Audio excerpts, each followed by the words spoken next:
नमस्कार दोस्तों, आध्यात्म के एक और नए अंक में आपका हार्दिक स्वागत है। दोस्तों, आध्यात्म की कड़ी में आज हम अमरनाथ धाम की शिव पार्वती अमर कथा का वर्णन करने जा रहे हैं। दोस्तों, इस कथा में माँ पार्वती के निंद्रा में जाने से दो कबूतरों का किस प्रकार उद्धार हो गया और वह किस प्रकार अमर हुए, इसका भी विवरण हम इस कथा के माध्यम से आपके बीच में करने जा रहे हैं। तो आइए प्रारंभ करते हैं अमरनाथ धाम की शिव पार्वती की अमर कथा। दोस्तों, पौराणिक कथा के अनुसार अमरनाथ धाम की कथा कुछ इस प्रकार से है। एक बार माता पार्वती ने महादेव से पूछा, हे प्रभु, ऐसा क्यों है कि आप अजर अमर हैं, लेकिन मुझे हर जन्म के बाद नए स्वरूप को लेकर जीवन चक्र में आना पड़ता है, फिर वर्षों तप करके आपको प्राप्त करना पड़ता है। हे प्रभु, जब मुझे हर जन्म में आपको ही पाना है, तो मेरी तपस्या और इतनी कठिन परीक्षा आप क्यों लेते हैं? आप कंठ में नरमुंड माला धारण किए हुए हो और इस ब्रह्मांड में अमर होने का रहस्य क्या है? माँ पार्वती भोलेनाथ जी से इस प्रकार के प्रश्न कर रही है। दोस्तों, भगवान शिव, जिन्हें त्रिलोक का स्वामी भी कहा जाता है, उन्होंने पहले तो माता पार्वती के उन सवालों का जवाब देना उचित नहीं समझा, लेकिन पत्नी हट के कारण कुछ गूढ़ रहस्य माता पार्वती को बताने पड़े। दोस्तों, शिव महापुराण में मृत्यु से लेकर अजर और अमर तक के कई प्रसंग छुपे हुए हैं, जिनमें एक भक्ति से जुड़ी अमर कथा बड़ी ही रोचक है।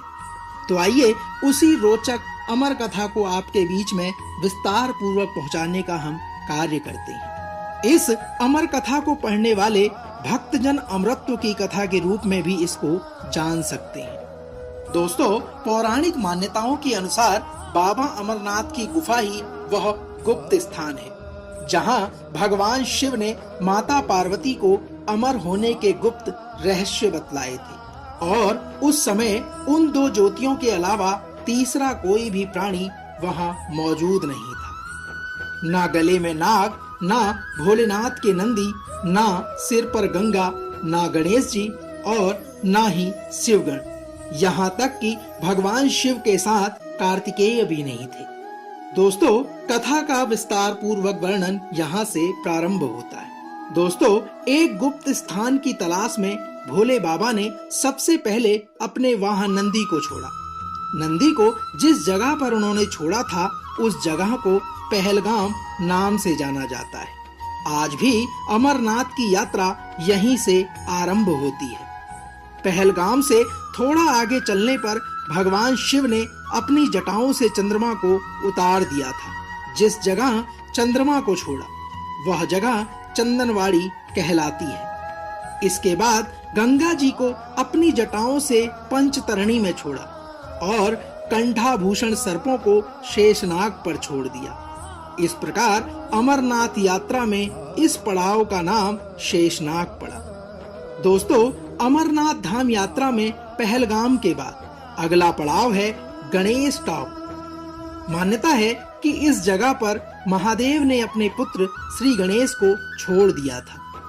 इस जगह को एक अन्य नाम महागुणा का पर्वत के नाम से भी जाना जाता है। इसके बाद भोलेनाथ ने जहां पिस्सू नामक कीड़े को त्यागा, उस जगह को पिस्सू घाटी कहा जाता है। दोस्तों, इस तरह महादेव ने अपने जीवनदायिनी पांचों तत्वों को स्वयं से अलग किया था और माता पार्वती संग एक गुप्त गुफा में प्रवेश किया, जहां कोई भी प्राणी, कोई भी जीव, पशु या पक्षी गुफा के अंदर घुसकर कथा को न सुन ले। इसलिए महादेव ने चारों ओर अग्नि को प्रज्वलित कर दिया और फिर महादेव ने जीवन के गूढ़ और गुप्त रहस्य की कथा माता पार्वती को सुनानी आरंभ कर दी।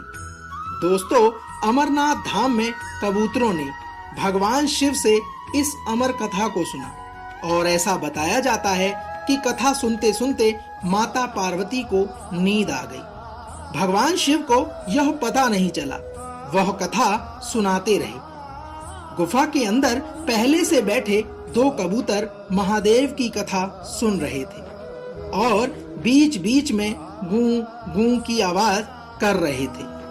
भगवान शिव को लगा कि पार्वती इस कथा को सुन रही है और बीच बीच में हुंकार भर रही है।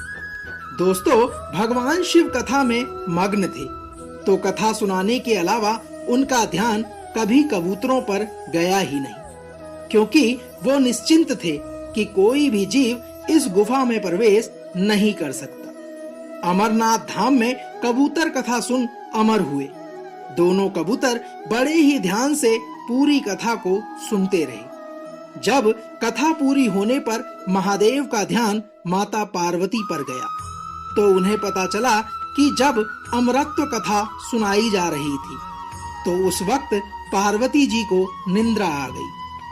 महादेव के ध्यान में आया कि अगर पार्वती सो रही थी, तो कथा को कौन सुन रहा था और कौन हुंकारें भर रहा था।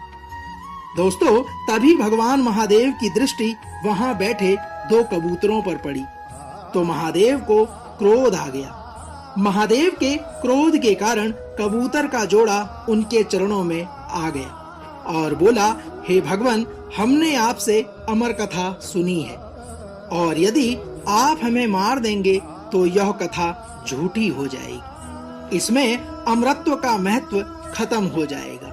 इसलिए हे प्रभु, हमें पथ प्रदान करें। दोस्तों, उन कबूतरों की विनती सुनने के बाद श्री महादेव जी ने उन्हें वर दिया कि तुम सदैव इस स्थान पर, इस गुफा में शिव व पार्वती के प्रतीक चिन्ह के रूप में निवास करोगे। अंततः कबूतर का यह जोड़ा सदा के लिए अमर हो गया और यह पवित्र गुफा अमर कथा की साक्षी हो गई। इस तरह इस पवित्र स्थान का नाम अमरनाथ पड़ा था। मान्यता है कि आज भी इन 2 कबूतरों के दर्शन भक्तों को होते रहते हैं।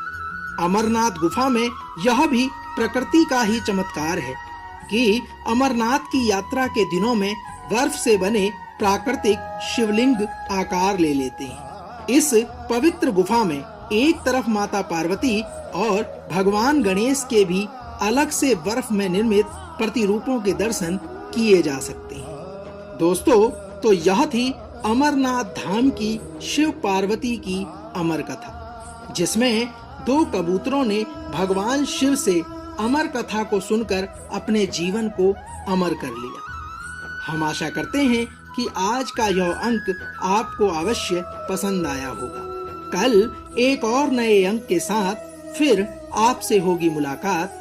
तब तक जय शिव शंकर, हर हर महादेव।